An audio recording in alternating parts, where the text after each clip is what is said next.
शेतकरी मित्रांनो, तुम्हाला आता मी दोन प्लॉटमधील फरक दाखवत आहे। हा पारंपरिक पद्धतीने केलेला कापूसचा प्लॉट आहे। हा जो कापूस आहे तो बेडवर नाही आहे, हा प्लेन जमिनीवर आहे। आणि इथं तुम्ही पातेकड किती झालेली ते बी बघू शकतात। इथं पाहू शकतात पातेकड कशी झालेली आहे आणि झाडाची गुणवत्ता पाय तशी झालेली नाही आहे। आणि वास्तविक ही जमीन चांगली आहे, तरी सुद्धा तुम्ही पाहू शकतात माल एवढा व्यवस्थित लागलेला नाही आहे, कारण की इथं वापसा लवकर होत नाही आहे, त्याच्यामुळे पातेकड मोठ्या प्रमाणात झालेली आहे। आणि मालाची संख्या, बोंडाचा वजनात पण आपल्याला बराच फरक दिसतोय। तर तुम्हाला मित्रांनो मी माझ्या प्लॉटमध्ये घेऊन चालतो, जो आपण बेडवर केलेला आहे SRT, आणि आपण तुम्हाला पुऱ्या सकट दाखवतो।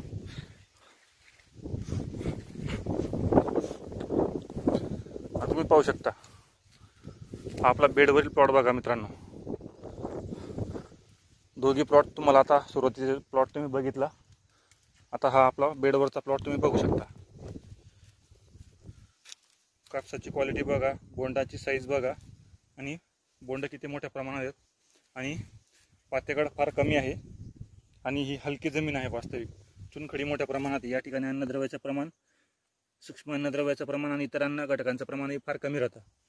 तरी सुद्धा आम्हाला बेडवर लागवड केल्यामुळे फायदा झालेला आहे, आणि तुम्हाला हा फरक आपण प्रत्यक्ष दाखवत आहोत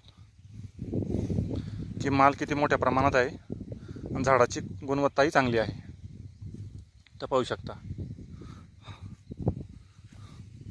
तर हा फरक आहे बेडवर लागवड केल्याचे फायदे किती आहेत, आणि प्लेन जमिनीवर लागवड करण्यापेक्षा बेडवर लागवड केलेलं नक्कीच फायदेशीर आहे।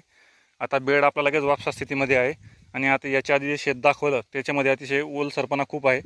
या ठिकाणी पाहू शकतात बेड लगेच वापसा स्थितीमध्ये आला। इथं बघू शकता किती भुसभुशीत माती आहे, त्याच्यामुळे इथं पातेकड फार कमी आहे, आणि मालाचं वजन लवकर भरते, बोंडाची साईज लवकर वाढते।